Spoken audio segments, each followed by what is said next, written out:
We're delving into the haunting mysteries of mortuary science. As someone who has been deeply immersed in this profession, I'm Nathan, a musician mortician. I've heard some pretty haunting tales I'm going to share with you right now. But before we do, be sure to subscribe. Click the bell to be notified when I release content exclusive to YouTube right here. All right, here we go.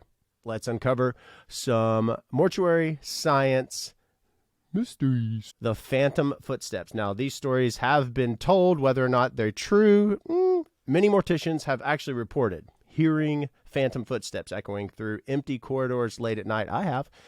Could you imagine hearing these eerie sounds?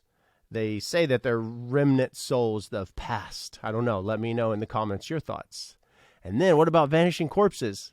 Dead people, loved ones, deceased persons? Yeah, they've been in their caskets 1 minute, allegedly, and they're not anymore. Or in the morgue 1 minute, prep room, or not anymore. Some mortuary workers say that they've heard whispers, faint whispers coming from the morgue. Why do they call it the morgue? It's the prep room, the embalming facility. And they say that it's the deceased loved ones attempting to communicate. I don't know. What about cursed artifacts? Now, this one's a pretty interesting one. We had these safes where you would put pieces of, whether it's jewelry. We even had closed circuit television at one point, just because you never know. You had Rolexes coming through there. They say that some of that stuff would have been cursed. I don't know. Let me know in the comments. I think that energy is a real thing. I never personally experienced that. Ghosts in the chapel.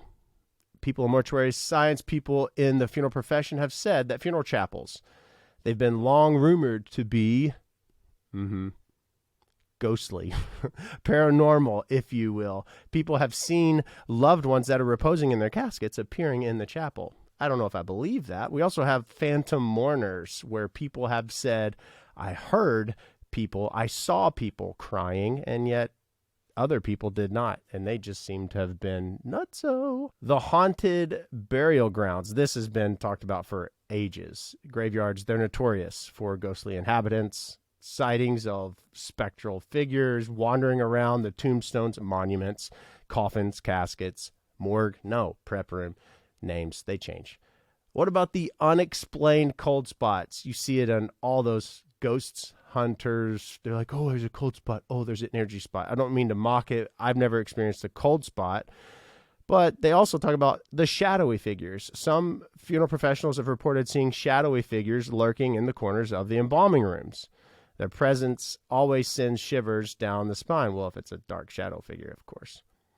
I don't know. They talk about this residue of sorts. It's been discovered on embalming tables. It's a mysterious substance believed to be evidence of supernatural activity, or it just could be evidence that it needs to be cleaned. I don't know. Let me know your thoughts on that in the comments below. There's phantom smells. Strange odors have permeated through the funeral homes. For instance, I have experienced a family talking about their mother's love of roses. It was their death anniversary, and it just went whoosh, roses everywhere. It wasn't just my mind playing tricks on me even. There is this phenomena that happens. It does defy scientific explanation, and it does add to this eerie atmosphere, this unknown. People also have had ghostly touches. Employees of funeral homes have reported ghostly touches, cold hands brushing against their hair, their backs, their arms when they're working alone in mortuary settings. Chills, yeah, absolutely. They even have resurrected memories. Some directors, they've claimed that they can experience these vivid dreams of past people as if the deceased have since tried to communicate from beyond the grave.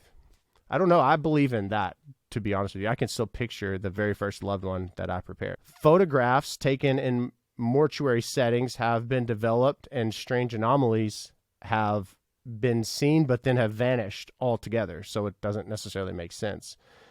And then they have what they would call the haunted preparation room in particular. Reports of disembodied voices, mysterious shadows lurking in the corners. That would just allude to the fact that sad people have been around.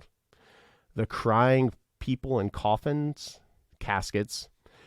The casket has had moments where funeral directors have said towards that casket, long after the visiting hours, they've heard crying.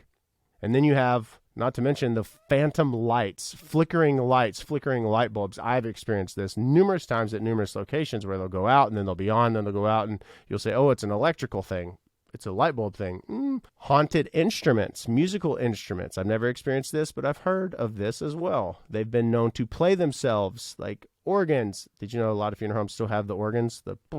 Yep, true story. Ghostly residues. I've heard of this, but I don't know that I believe it. They talk about how the residue, similar to that of the prep table, it's left behind on different pieces of furniture. I don't know what that would look like. I just think of like chocolate cake everywhere. Let me know in the comments below if you believe any of this or if you think it's all farce. Again, these are stories that have been passed on by funeral professionals. Be sure to follow and subscribe and click the bell to be notified. And we're going to go on to haunted urns, not Y-E. People spell it so funny. They've been known to emit strange sounds or vibration. That's absurd. Now, just think about that. This urn just sitting on the mantle. They talk about flowers, flower arrangements. Funeral professionals have been known to talk about wilting, premature flowers just wilting, mysteriously falling, or mysteriously rearranging themselves. That's some exorcist type stuff. That's scary. Haunting reflections. Mirrors within the funeral homes have been said to reflect images of ghostly apparitions or even the loved ones in whom they're serving. That would be creepy to see them in the casket and then in the mirror. And then, you know, you have versions of the crying. They call it ghostly wailing, where crying has been just permeating throughout the entire funeral home, echoing, if you will. And, of course, the funeral professionals don't want to go and necessarily investigate. And the clocks, the haunted clocks. I've experienced where the clocks will stop, the clocks will do some weird things, whether it's a grandfather clock that's cranked. It doesn't make any sense. This has happened to me personally. The phantom handprints. This is funny because they talk about seeing fresh handprints on everything. But with all due respect, kids and people, they're going to put their handprints on everything in a public setting, especially the funeral home. You can never Windex a window enough. And then you have unexplained voices. These are just variations of the crying and the wailing. They have had people heard on audio recordings in their phones. They heard it in the hallway down the way, down yonder, where people have heard voices having conversations. It's pretty wild. And some workers even claim to have seen ghostly apparitions standing vigil over the deceased themselves. They're silent and their presence is relatively comforting and not fear-filled. I don't know. Let me know in the comments below. I mean, have you experienced any of this? If you're in the funeral profession, is this something that you find just to be intriguing? Because the Mortuary Science program, the funeral profession is so intriguing because of this veil and curtain. What would you do if you heard voices chatty Cathy down the hallway and it sounded just like, I don't know, not that you would know what Mr. Smith in the casket sounds like. Nonetheless, if you made it this far, thank you for being here. My single, Stream It, it's all there in the show notes, and be sure to subscribe. Be sure to click the bell to be notified of our release content. We have brand new merch coming out. Are you excited? I am. We'll see you at the next video.